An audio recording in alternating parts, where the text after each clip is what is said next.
Translation and purport by His Divine Grace A.C. Bhaktivedanta Swami Srila Prabhupada. Vijay. Om Jnana Slakaya Tasumyena Tasmai Sri Gurei Namaha. I am thinking about myself and also, O best amongst the demigods, about you, as well as above all the demigods, sages, denizens of Pitaloka, devotees of the Lord, and all men obedient to the system of Varna and Ashram in human society. Purport. To effect the perfection of human life, there must be cooperation between men and demigods, sages, denizens of the Pitaloka, devotees of the Lord, and the scientific system of Varna and Ashram orders of life. Distinction between human life and animal life is therefore begins with the scientific system of Varna and Ashram, guided by the experience of the sages in relation with the demigods, gradually rising to the summit of re-establishing our eternal relationship with the Supreme Absolute Truth, the personality of Godhead, Lord Sri Krishna. When the God-made Varnashram Dham was strictly meant for developing animal consciousness into human consciousness, and human consciousness into godly consciousness, is broken by advancement of foolishness. The whole system of peaceful and progressive life is at once disturbed.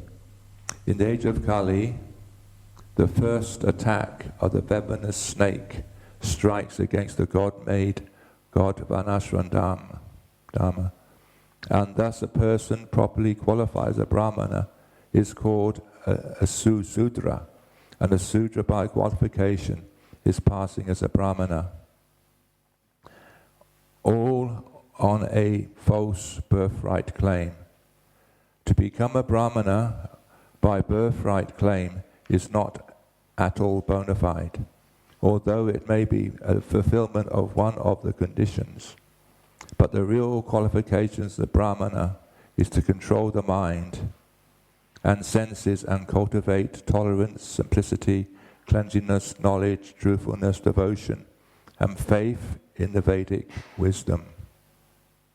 In the present age, consideration of the necessary qualification is being neglected, and the false birthright claim is being supported even by the popular, sophisticated poet, the author of Ramachandrita Manasa. This is all due to the influence of the age of Kali. Thus Mother Earth, represented as the cow, was lamenting a regrettable condition. So, in this,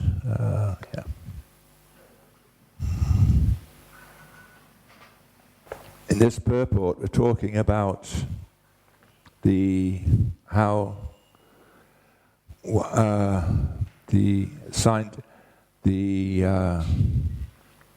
distinction at first about animal life and human life, and the scientific system of Varnashram and how in order it works. So first of all, I'm going to open up by speaking what the Acharyas say is animal life, especially Narottam Das Thakur.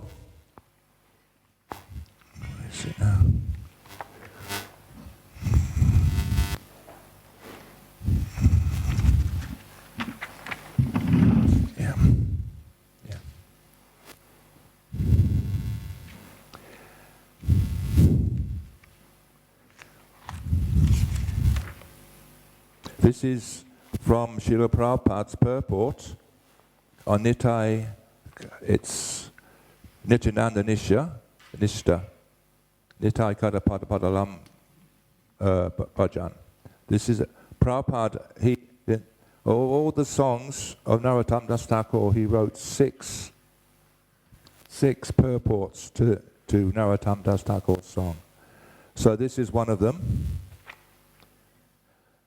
And in this purport, he's talking what actually animal life is. So I won't read all the purport because it's quite a long purport. So I just read, real pleasure is Nityananda, eternal pleasure. So anyone who has no contact with Nityananda is understood that his life is spoilt. Sambandha nahi jara, bara jama jalitara, sehi pasu bara dujara. Narottam Das Thakur uses here a very harsh word. Please say, notice, not my word.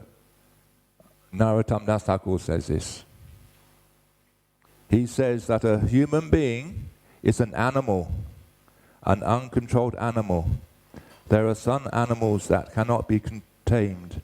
So anyone who has not contacted Nityananda is considered an untamed animal. Say pasu para dujara. Why? Because Nitai, Dayal Baladev, Mukti, he had never uttered the name of Lord Nityananda. So also, what is it now?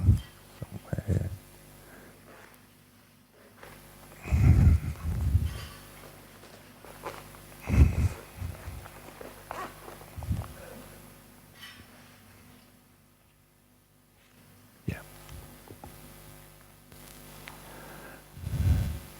In the Srimad, this is from the database, Srimad Bhagavatam 8.3.117. In this mortal world, material world, everyone is a pasu, an animal, because of the bodily conception of life. And this is from the science of self-realization. Spiritual life means human life, and material life means animal life. That's all we have. That is all we have to make. So then this Vanan Ashram says, says in the purport, what is, so how do we, if one has not connected with Nityananda, is an animal. So what does this mean? This means that we have not connected to a bona fide spiritual master.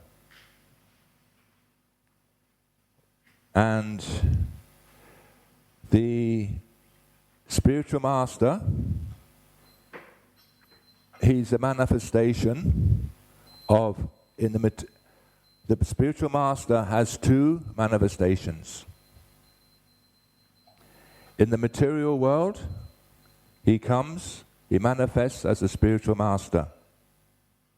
And in the spiritual world, he is Radha Priya Sakhi. And this is, we know, we sing every morning. We sing every morning the glories of the spiritual master.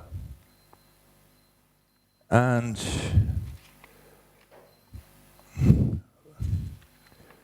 so we know we sing every morning, but do we actually really understand? Because it says here, so many other verses, that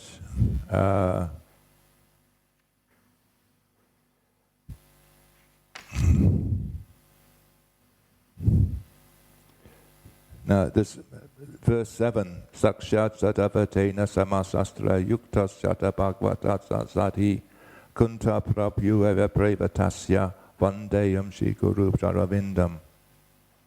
The spiritual master is honored as much as the Supreme Lord because he is the most confidential servitor of the Lord. This is acknowledged in the revealed scriptures and followed by all the authorities. Therefore, offer my obeisances until the lotus feet of such a spiritual master, who is a bona fide representative of Sri Hari. And another verse is verse 6. Nakunda yu no rati keli sidhai ya yukta yaktir yukta brahasiya tatra dakshat avalasya vandeshim. The spiritual master is very dear because he is an expert in assisting the gopis at different times, who at different times making tasteful arrangements for the perfection of Radha and Krishna's conjugal loving affairs in the groves of Vrindavan. Offer my respectful obeisances unto the lotus feet of the spiritual master. So when we made this connection to Lord Nityananda through the manifestation of the spiritual master, as sadhakas, he will engage us in this Varna and Ashram system. And we know, but also at the same time, we have to advance from the Varna and Ashram system, because also the Acharyas say that there's Nitya Leela and there's Namikada Leela. Namikada Leela means temporary or occasional Leela or Dharma. So we all know that now why it's temporary, because we see brahmacharis changing ashrams to brahmachari to grasta, and then they go to vanaprast, and then some may even take sannyas, and some may even just jump from brahmachari to sannyas, like that. So it's also it's like that. It's temporary. Now, in this book, this is Prabhupada's first book, which he wrote in Radha Damodar Temple. It's in search of life's ultimate goal. And it's not a BBT book. The copyright is owned by the Gaudiya Math, but it is Prabhupada's first book. And it's a conversation between Ramanda Roy and Lord Chaitanya. And we know all the conversation is between Lord Chaitanya asked Ramanda Roy, what is the ultimate goal of life? And Lord Chaitanya, Lord Chaitanya and Ramanda Roy replies, Vanashram Dharma. And Lord Chaitanya does not accept this. Does not accept it. He says, go higher. Go deeper, go higher. And so why is this? Because just as government make rules, and now so the government or king, like for instance, with this lockdown we're on at the moment, the government have made rules and guide rules. If we read in the news, they are meant to be followed by everybody. But we've heard in the past from one Scottish MP and the advisor of our wonderful Prime Minister, that he broke the lockdown rules. So they made the rules, but they broke them. So Lord Chaitanya can break his own, Krishna can break his own rules, as the king does. So in reply, in this section here, thus Lord Chaitanya rejected Ramananda's proposal because in the age of Kali, the Varnashram Dham is so degraded that any attempt to restore it to its original position will be hopeless. He also rejected Varnashram Dham because it has no value in relation to pure devotional service. The second most important consideration is that even if Varnashram system is strictly observed, it still cannot help one to the highest plane of transcendental service of Godhead, which Prabhupada writes in this purport. Where is it? Yeah. So this Varnashram Dham brings us to the human level, to the human consciousness, and then, as the Prabhupada writes, unto the godly consciousness. So then, further down, Prabhupada writes, Lord Chaitanya declared the system of Varnashram Dham to be external. Lord Chaitanya wanted human beings to make further advancement in the process of spiritualization.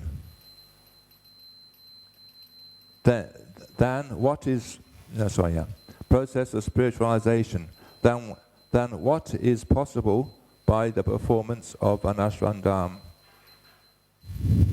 So,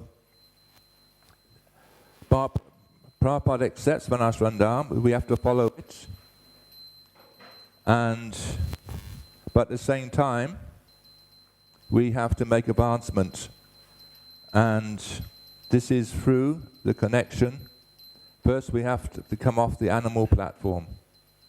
We have to, because so many times, so many classes I've heard from Govinda Maharaj, and he has three of his disciples. I know who they are, but I won't mention their names. And one he calls a two-legged animal.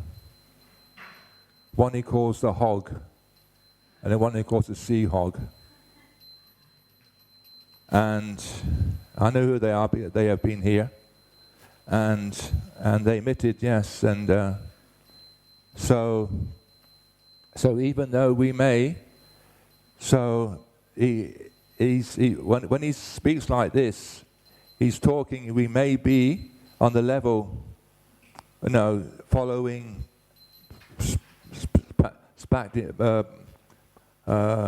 practicing spiritual life. But if there's any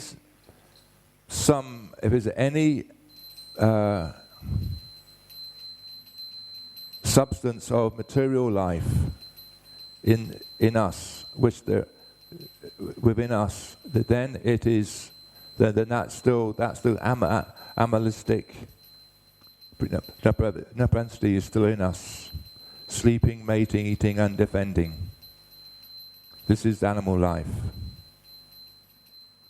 and by having connection with Lord Nityananda through his manifestation as the spiritual master, we can come to the human platform, and then we can progress to, as Prabhupada says here, into godly consciousness. That is what Prabhupada said writes here.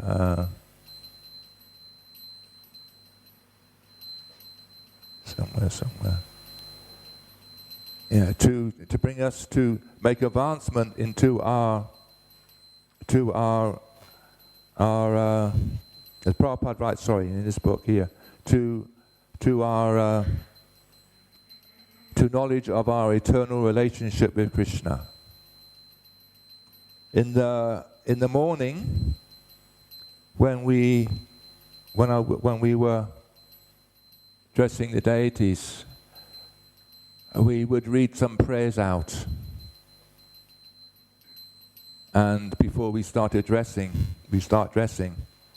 And one of the verses is, I can't remember the Sanskrit verse, but it says, I am not brahmachari, I am not grahastha, not brahma, I am servant of the servant of the servant of the gopis.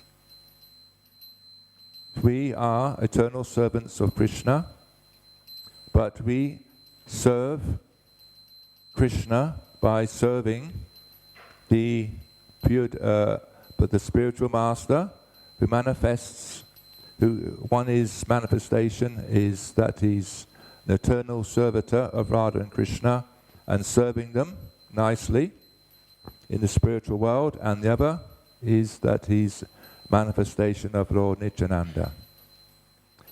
So we follow Varnashrandam to come to the human platform, and then we have to make advancement, as Srila Prabhupada says in this purport. In this book here. So I'll finish there. But this morning,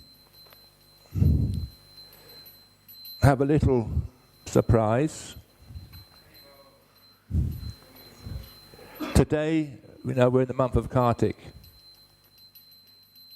And generally, some devotees will go on the Braj Mandal Paragram. So last year, some very kind Matajis from here, from one temple, and I asked them, "You're going to Braj Mandal?" Said, "Yeah, please can you bring back some dust from all the places of the Braj Mandal Paragram for me?" And they said yes, and of course, me being past experience, people say yes, but they forget. But they kept their promise. So in this container is all the places of Braj Mandal Paragram, include Amritala, Vamsivat, Keshigat, all the places on Govardhan Hill, and also the dust from all the holy places on the Navadvip Mandal Paragram, which is non-different from Vrindavan, because, as I explained in the previous class, Mayapur Dham is a hidden chamber of Mayapur Dham. And the only way to reveal it, this hidden chamber, is to read the pastimes of Lord Chaitanya in the Sri Chaitanya Charitamrita. Now this dust is very precious. The reason is that this dust is precious because for thousands or hundreds of years, all our previous acharyas have walked on this dust. Our Srila Prabhupada, Bhaktisiddhanta Saraswati Thakur, all our Guru and Parampara have walked on this dust. And many, Narottam Das Thakur, Vishnav Chakravarti Thakur, all our previous acharyas have walked on this dust. And it's so precious that one time I was watching a video on YouTube where one sannyasi in the ISKCON, Mahanini Swami, was taking a group of Russian devotees around, I think Govardhan, and they came to Prem Sarovar. and they took some simple Khichari Prashadam, and then he said, after taking Prashadam, he said on a little speaker system, I want the men on one side and the ladies on this side. And he said, now this is Vrindavan.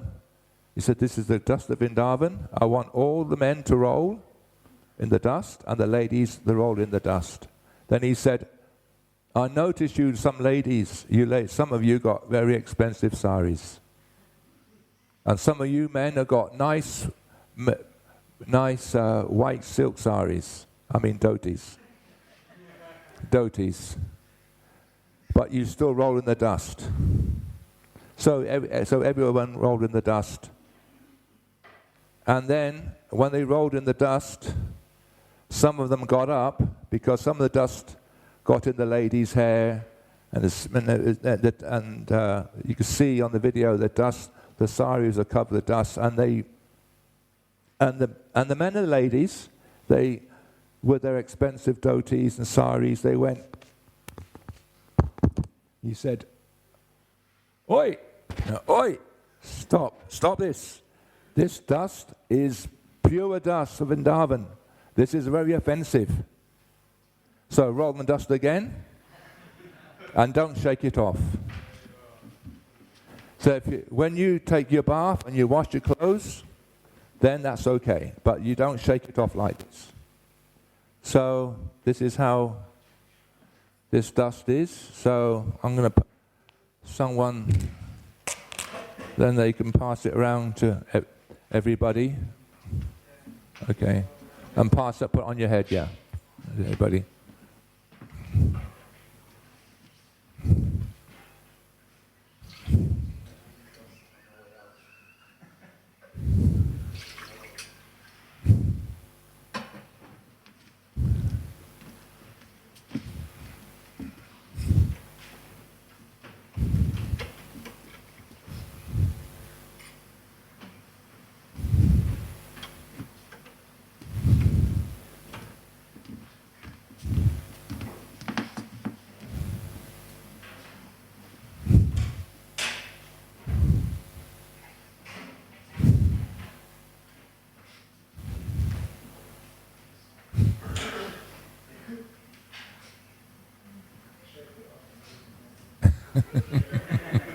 I'll give them some more. Pass to the ladies.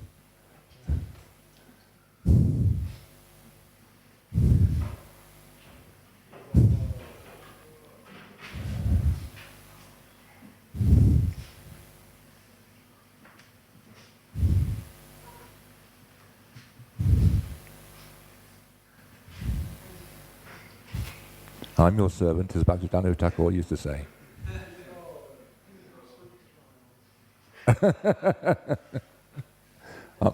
I'm just a bit... Actually, many places. I like Emnitala. Do you know the pastime there? Emnitala is... there's a tree there, and after the Rasa Leela, Krishna was feeling separation from Srimati Radharani, who was back in, thank you Mataji, thank you, Javat, and under lock and key, because Jatila and Kotila were watching her very carefully. So then, so he's sitting underneath this tree, and we know that Krishna is the color of a light blue monsoon cloud, light blue. And because he was so absorbed in Srimati Radharani, his complexion changed to molten gold.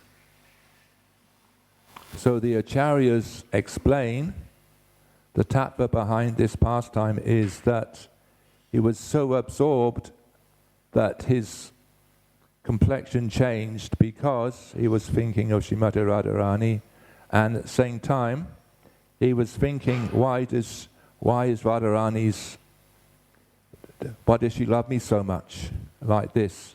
So the acharyas explain that this is a hint that Krishna will appear as Lord Chaitanya in Kali Yuga, because he's changed his complexion. To understand why Srimati Radharani's love, why does she love me? How can I relish it? And how can I taste it? So that's one like that line. So, any questions on the class or anything? I will try to answer.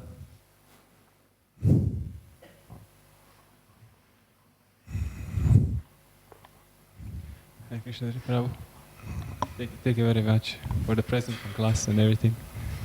And I have a question there. One moment you were reading from the book that there is no point of actually establishing Varnashram Dharma because it will be a failure in Kali Yuga. But then still Srila Prabhupada said that, the half of his work is not still done with Varnashram. So how to understand this is like something that we should implement? We should follow it. As sadhakas, we should follow it. But in Kali Yuga, as it said, if you read the book, if you can it's online. Prabhupada, he writes that it's as he writes, it's we follow, as sadhakas, we follow. It's half is done, yes, but as we can see, we have to establish some Daivi Varnashram, but it's not eternal. It is temporary. We're all devotees changing ashrams. But the eternal dharma of the soul is to love God. This is the real dharma. So whatever ashram you're in, doesn't matter what ashram you're in, the goal is the same, to love God, to put God in the center. And for householders, for brahmacharis, pranaparas, sannyasis, God should be the object of love. But somehow or other, it's difficult, with all respect to the householders listening, that I was hearing a class again from Gaur Govinda Maharaj, and he was speaking about this. And one thing about his classes is that on the video classes is that he's walking down to his hut in Brahmeshwara, and his devoted disciples are asking questions. And one of his brahmachari's disciples asked, you said to Gurudev, you spoke about, isn't it difficult for grahastas to put them on the platform of love? Because in his class he was speaking, put Krishna on the platform of love, an object of love. So then he said, what is this in relation to the wife and the children? He said the reply was that if you put Krishna on the platform of love, you automatically love the wife and the children. Automatically. He gave the example that if you want to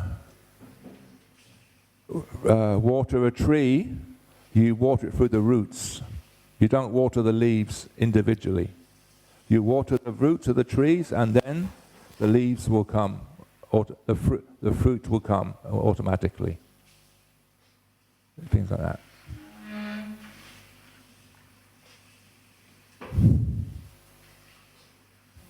Anyone else?